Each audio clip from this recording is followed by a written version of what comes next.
জানানিম শারদাম দেবীম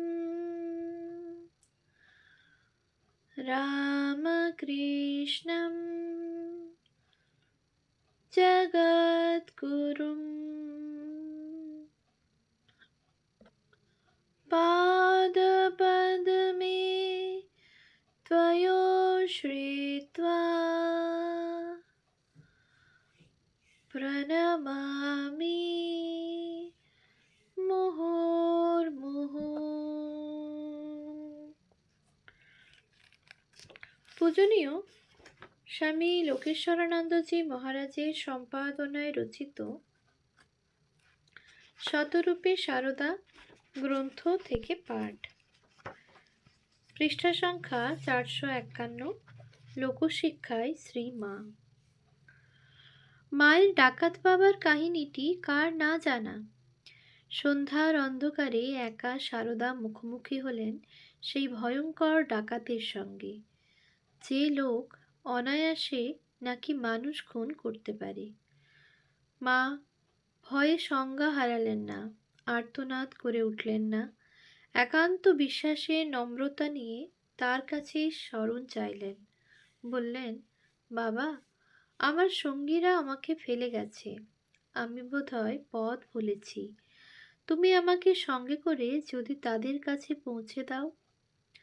ডাকাত পত্নীর হাত ধরে বললেন, মা, আমি তোমার মেয়ে সারদা, সঙ্গীরা ফেলে যাওয়ায় বিষম বিপদে পড়েছিলুম, ভাগ্যে বাবা ও তুমি এসে পড়লে। হঠাৎ ওলটপালট হয়ে গেল সেই দস্যু দম্পতির হৃদয়। পরবর্তী ঘটনায় এই দেখা যায় যে আশ্রয় প্রার্থিনীকে তারা যে শুধু আশ্রয়ই দিল তা নয়, দিল সেবা, যত্ন, শ্রদ্ধা, স্নেহ। উৎস শ্রীমা সারদা দেবী, পৃষ্ঠা 78 থেকে 81। কেমন করে এমন হলো? শুধুমাত্র প্রত্যুৎপন্ন বুদ্ধির ফলে? তা হয় না, এত সহজ নয়। একান্ত বিশ্বাসের সততায় এমন ঘটনা ঘটাতে পারল। পিতৃ সম্বোধনের মধ্য দিয়ে মা করাঘাত করলেন তার ঘুমন্ত বিবেকের দরজায়, শরণ চাইলেন তার হৃত মনুষ্যত্বের কাছে। এই আবেদন ব্যর্থ হলো না। দস্যু ফিরে পেল তার হারানো মনুষ্যত্ব, জেগে উঠল তার ঘুমন্ত বিবেক। বিশ্বাসের কাছে পরাজিত হলো হিংসা। এই সর্বজন পরিচিত কাহিনীটির মধ্যে এই শিক্ষাটি রয়েছে, অকপট বিশ্বাসে হিংসাকে জয় করা যায়। শ্রীমার জীবনের প্রতিটি ঘটনা, প্রতিটি আচরণ, প্রতিটি কথার মধ্যে জগৎ ও জীবন সম্বন্ধে আশ্চর্য সমন্বয় শিক্ষা। তা নইলে বলতে পারেন, আমার শরৎ স্বামী শারদানন্দ যেমন ছেলে, এই আমজাদও তেমন ছেলে। উৎস শ্রী শ্রী মায়ের কথা, দ্বিতীয় ভাগ, উদ্বোধন কার্যালয়, কলিকাতা, 8ম সংস্করণ, 1385, পৃষ্ঠা 24। কি অকুতোভয় মহিমান্বিত এই সতেজ যুক্তি! কোথায় শরৎ আর কোথায় দাগি ডাকাত আমজাদ। শরৎ তার একান্ত নির্ভরস্থল, শরৎ তার ভারী, শরৎ সহস্রফণা বাসুকী, যেদিকে জল পড়ে সেই দিকে ছাতি ধরে। শরৎ ছাড়া মায়ের ঝক্কি এমন করে সামলাতে আর কে পারে? অথচ সাম্যের আদালতে রায় হয়ে গেল, আমার শরৎ যেমন ছেলে, এই আমজাদও তেমন ছেলে। এমন শঙ্কাও মনে এলো না, শরৎ একথা শুনলে কি মনে করবে? না, শঙ্কা নেই। যেখানে বিশ্বাস সেখানে শঙ্কার স্থান নেই। আত্মবিশ্বাস থেকেই তো অপরকে বিশ্বাস। তার সন্তানেরা কেউ তার উপর বিরক্ত হতে পারে বা রাগ করতে পারে, মা এমন কথা ভাবতেই পারতেন না। মঠের সেই চোর ভৃত্যটির কাহিনী ভাবা যাক। চুরির অপরাধে স্বামীজি তাকে মঠ থেকে তাড়িয়ে দিয়েছেন। সে এসে কেঁদে পড়ল মায়ের কাছে।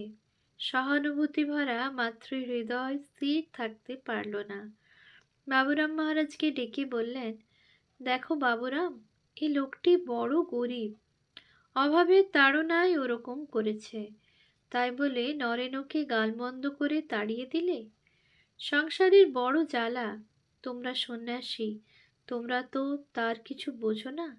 একে ফিরিয়ে নিয়ে যাও। উৎস শ্রীমা সারদা দেবী, পৃষ্ঠা 401।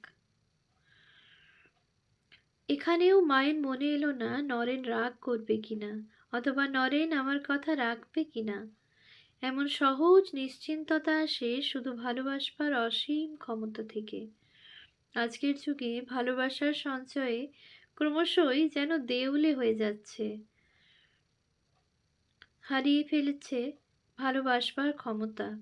আজকে যেন কেউ কারো অন্তরঙ্গ নয়, সবাই নিঃসঙ্গ। এই যুগের বহুবিধ সমস্যার মধ্যে এইটি বোধহয় সব থেকে বড় সমস্যা, এই ভালোবাসাহীনতা। এই সমস্যা যুগকে রুক্ষ শুষ্ক করে ফেলছে, ধ্বংস করে ফেলতে চাইছে মানুষের মধ্যেকার মানবিকতা বোধ পর্যন্ত। মনে হয় এখনই বিশেষ প্রয়োজনের ক্ষণ এসেছে অগাধ ভালোবাসার সঞ্চয়ে ভরা শ্রীমার জীবন ও বাণীর অনুধ্যানের। এমন সহজ সাধনা আর কোথায় মিলবে? কোথায় মিলবে এমন আটপৌরে ঈশ্বরী? ভক্ত আর ভগবানের মধ্যে দূরত্ব ঘোচাবার বড় সহজ কৌশলটি আবিষ্কার করেছিলেন মা শারদা। কোথাও কোনো ব্যবধান নেই, জগতে শুধু মা আছেন আর সন্তান আছে। জাগতিক সম্পর্কগুলিও ক্রমশ তুচ্ছ হয়ে গিয়েছে। সবাই ডাকছে মা, সবাই বলছে মা। মায়ের কাছে জাতিভেদের বিন্যাস আলাদা।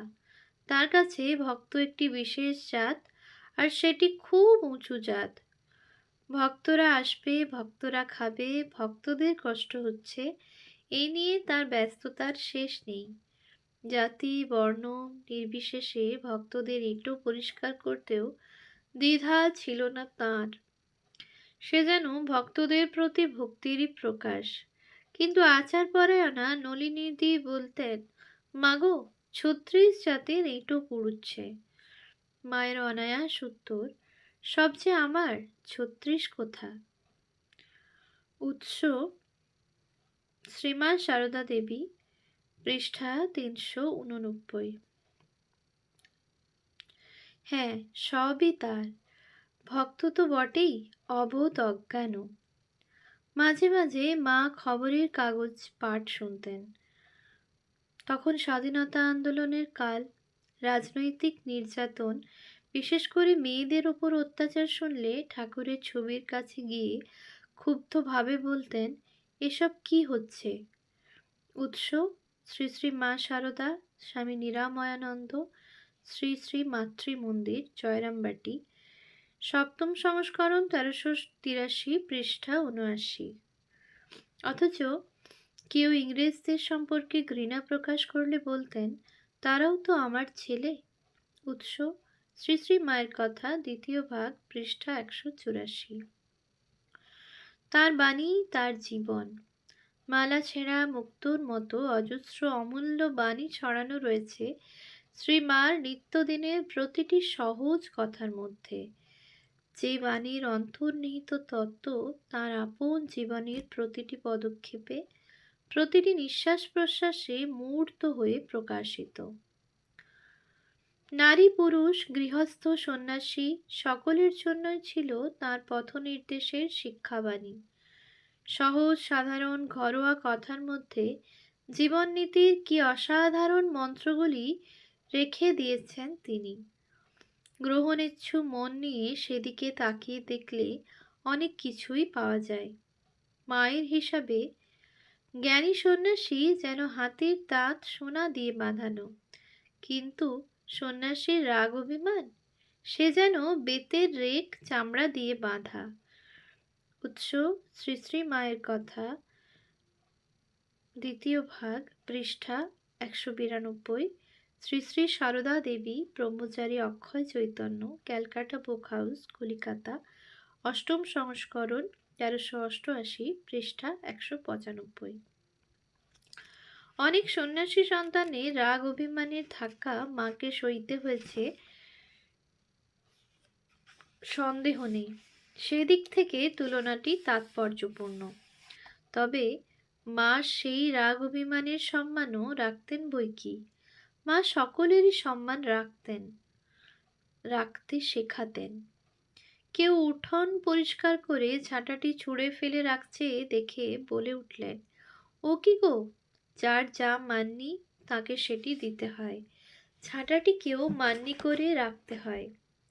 উৎস মাতৃ সান্নিধ্যে স্বামী ঈশানানন্দ, উদ্বোধন কার্যালয়, কলিকাতা, তৃতীয় সংস্করণ, 1385, পৃষ্ঠা 175। বলতেন, সময়ে ছাগলের পায়েও ফুল দিতে হয়। উৎস শ্রীমা সারদা দেবী, পৃষ্ঠা 529। বলতেন, স্ত্রীলোকের লজ্জাই হলো ভূষণ, যার আছে ভয় তারই হয় জয়, যে সয় সে রয়। উৎস শ্রী শ্রীমা সারদামণি দেবী, মানদার শঙ্কর দাশগুপ্ত, কলিকাতা, প্রথম প্রকাশ, 1363, পৃষ্ঠা 452। শ্রীমা সারদা দেবী, পৃষ্ঠা 528। শ্রী শ্রী মায়ের কথা, দ্বিতীয় ভাগ, পৃষ্ঠা 272। আমাদের জীবনে আর কর্মে এই ছোট্ট ছোট্ট উপদেশগুলি যদি গ্রহণ করতে পারা যেত, অনেক সমস্যার সহজ সমাধান হয়ে যেত। পৃথিবীর মতো সহ্যশীলা মা পৃথিবীর মানুষকেও উপদেশ দিয়ে রেখেছেন। পৃথিবীর মতো সহ্য গুণ চাই। পৃথিবীর ওপর কত রকমের অত্যাচার হচ্ছে, অবাধে সব সইছে। উৎস শ্রী শ্রী মা সারদামণি দেবী, পৃষ্ঠা 432।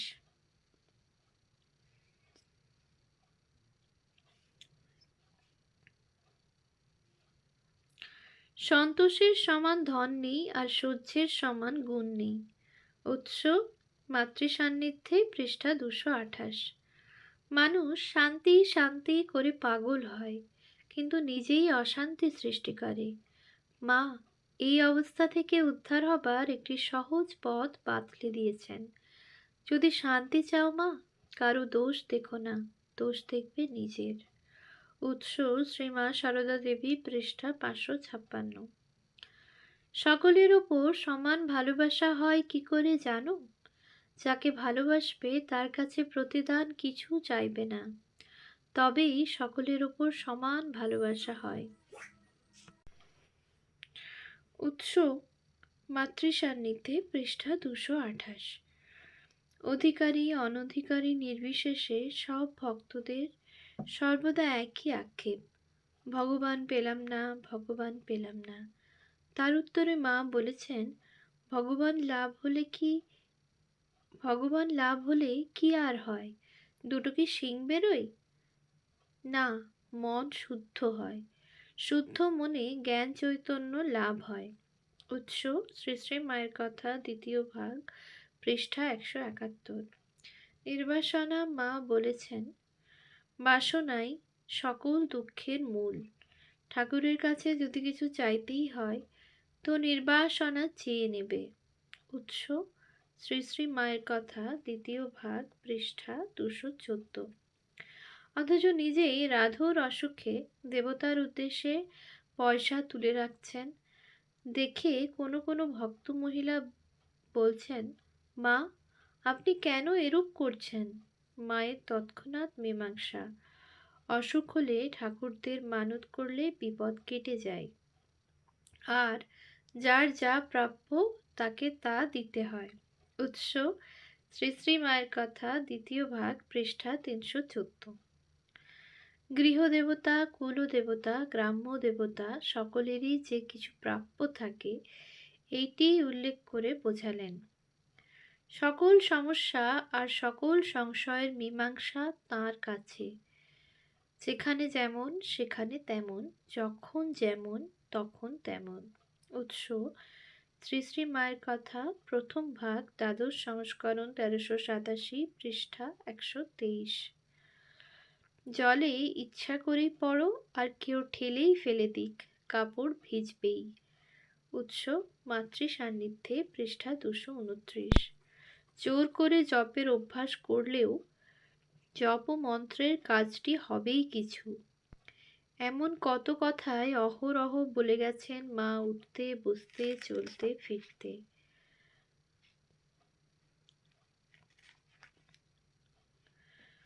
ওম শান্তি শান্তি শান্তি। হরি ওম তৎসৎ। শ্রীরামকৃষ্ণার্পণমস্তু।